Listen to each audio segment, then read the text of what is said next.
Antes de falar dos simuladores, é importante trazer uma descrição aqui, um entendimento mais generalista do que é um robô. Né? Um robô é um dispositivo que ele deve, se a gente puder englobar todas as capacidades dele, a gente sintetizaria nesses 3 blocos, que é a capacidade de percepção do ambiente, isso aí sendo feito por meio de sensores, né, exemplificado aqui por encoders, câmeras e GPS. Uma capacidade de planejamento, que seria o processamento, né, das informações que ele recebe para ter uma tomada de decisão. Então aqui, por exemplo, planejamento poderia ser um algoritmo de planejamento de caminho, né, de trajetória, se fosse um veículo autônomo, por exemplo. E por fim, a capacidade de ação, né, que é justamente a partir da percepção e desse planejamento ele agir e interagir com o ambiente externo. Né? Então, dentro, por exemplo, falando de manipuladores, como está exemplificado aí no vídeo, seriam as ferramentas e a garra, né, que vai justamente interagir com o ambiente ao redor. Então, nesse vídeo aí, a gente consegue perceber que o robô está se movimentando e, por meio dos sensores, ele percebe o braço, né, e a partir da percepção ele toma uma ação de desviar, que seria nesse caso um obstáculo. Bom, só que é importante destacar que não necessariamente o manipulador ele precisa ser dotado dessas 3 capacidades, e a forma como esses 3 blocos interagem também pode variar. Então são chamados paradigmas, né, de arquitetura de robôs. A primeira que eu apresento aqui seria a arquitetura deliberativa, na qual o manipulador, né, o robô, vai perceber o ambiente com os sensores. A partir dos dados que ele recebe, ele vai executar aqui um algoritmo, algum algoritmo de processamento, que vai planejar uma ação e, propriamente dito, depois executar essa ação. E aí, a partir da execução, né, ele vai novamente perceber o ambiente, planejar e agir. Então vai ficar nesse ciclo. Outra arquitetura que a gente tem é a arquitetura reativa. Então, nesse caso da reativa, o robô não é dotado da parte de planejamento. Então, seria uma arquitetura mais simples, né? Ele teria ele perceberia o ambiente, e a partir da percepção do que os sensores captaram, ele vai desempenhar ações em resposta direta a esses sinais de entrada dos sensores. E uma terceira arquitetura seria a arquitetura híbrida, que mescla as duas, né, a deliberativa com a reativa. Então ele envolve as três capacidades aqui, mas diferentemente da deliberativa, né, ele não fica a cada ciclo executando o planejamento. Ele, de tempos em tempos, ele vai perceber, agir, mas a partir de tempos em tempos ele vai receber esses sinais, vai executar o planejamento, e depois que ele fizer o planejamento ele vai ficar fechado nesse ciclo aqui da arquitetura reativa.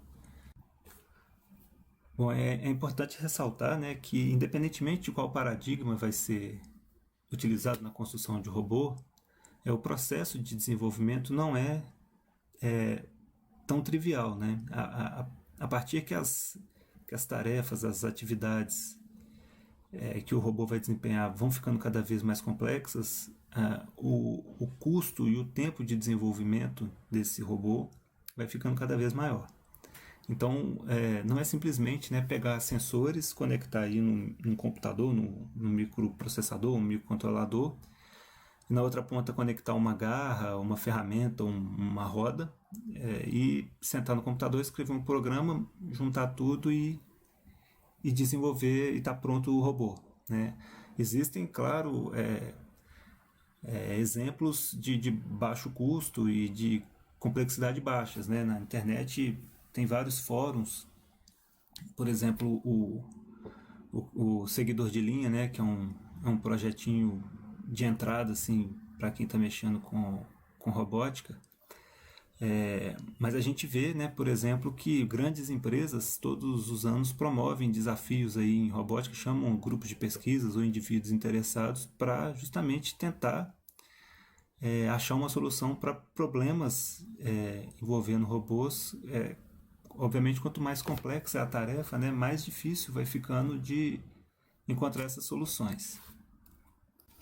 Aqui, para exemplificar, né, esse gráfico mostra a despesa, né, anual da Tesla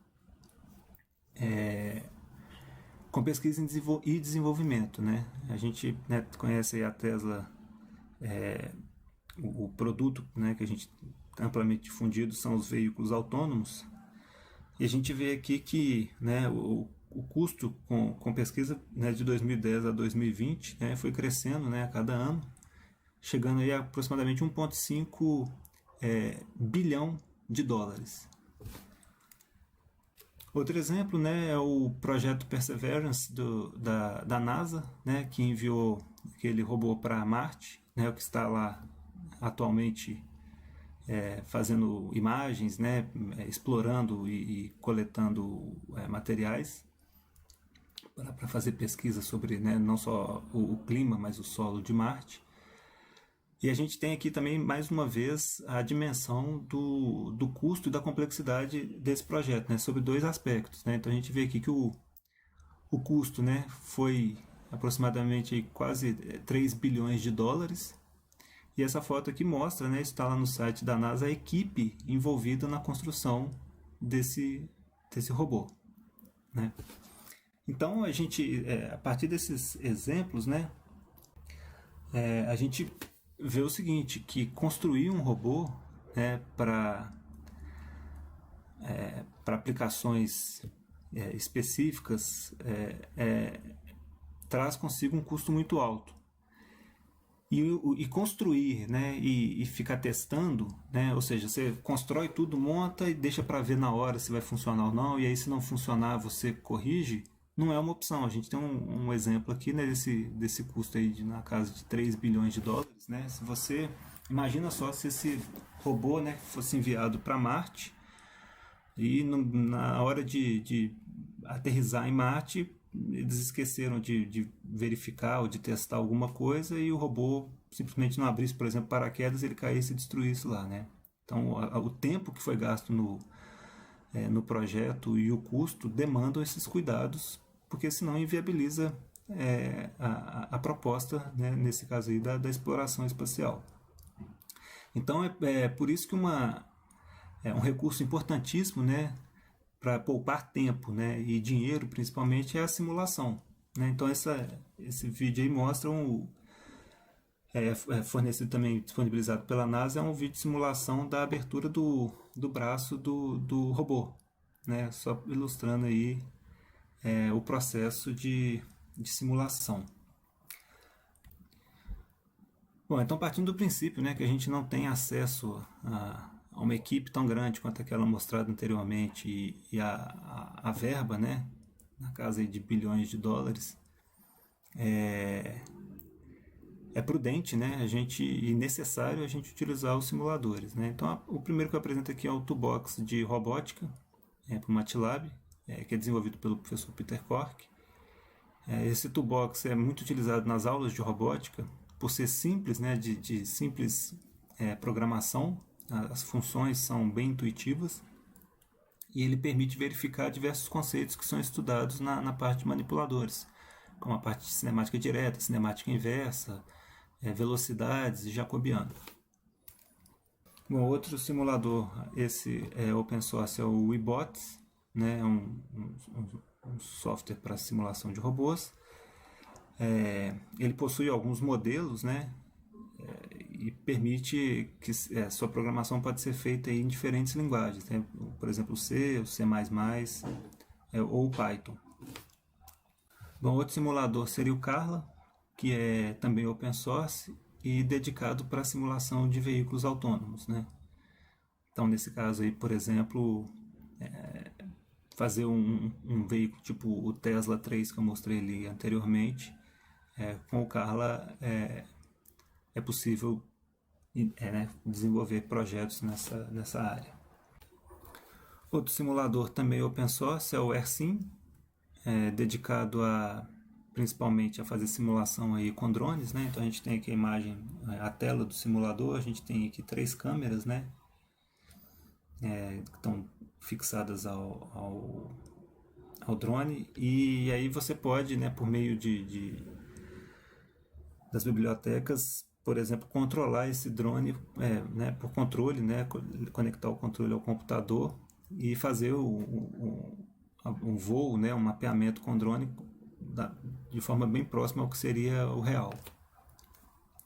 Bom, outro simulador, né, que pode ser usado tanto para desenvolvimento de projetos com manipuladores, ou robôs, né, ou veículos autônomos também, é o Coppelia Sim, né? Antigamente ele era conhecido como VREP.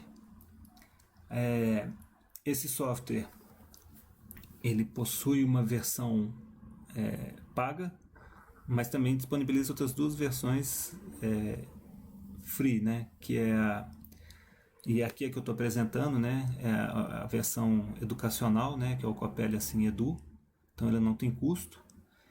E esse software ele é bem completo, ele permite fazer, ele disponibiliza, né, modelos prontos, né, tanto de manipuladores, de veículos e de alguns objetos. Então, como a gente vê aí, esse manipulador e essa esteira já são disponibilizados, né? Então já a construção desses modelos, né, no caso aí do manipulador, a definição das juntas, aspectos, por exemplo, detalhes como a massa, o momento de inércia, o torque dos atuadores, das juntas de rotação, tudo isso pode ser configurado, né?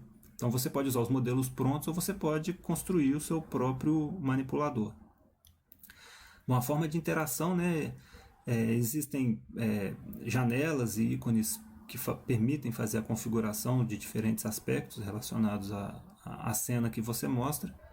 Né, a cada objeto você consegue acessar os parâmetros de configuração, mas ele pode ser a construção, né, do seu projeto pode ser feito por linguagem de programação, que no caso é a linguagem padrão do Coppelia, é a linguagem Lua. Aqui é um outro exemplo, né, de um projeto, né, como foi um veículo autônomo. Aí no cenário, né, exemplificando a atuação dos, né, os sensores e o algoritmo de resposta, né, a esses sinais captados, a detecção dos obstáculos, né, a gente vê que à medida que os sensores aí detectam os obstáculos, o veículo muda de direção. Bom, outro exemplo de simulador muito difundido é o Gazebo, né, ele integra atualmente, né, a plataforma Ignition, e de forma semelhante ao Coppelia, né, ele sendo open source também, ele permite a construção de cenas, né, para tanto de modelos aí de manipuladores ou robôs e também o desenvolvimento da cena como um todo para mimetizar a situação real, né? Então você pode colocar aí os obstáculos, os objetos e definir aspectos muito específicos do manipulador, né, como as velocidades das juntas, o torque das juntas, e acoplar sensores, né? E aí vai depender da complexidade do projeto. Mas é interessante que, né, que tanto o Coppelia como o Gazebo, a representação física, né, é muito completa, né? A representação, os modelos físicos utilizados, né, permitem simular bem próximo do real. Bom, obrigado. Qualquer dúvida, né, estou à disposição.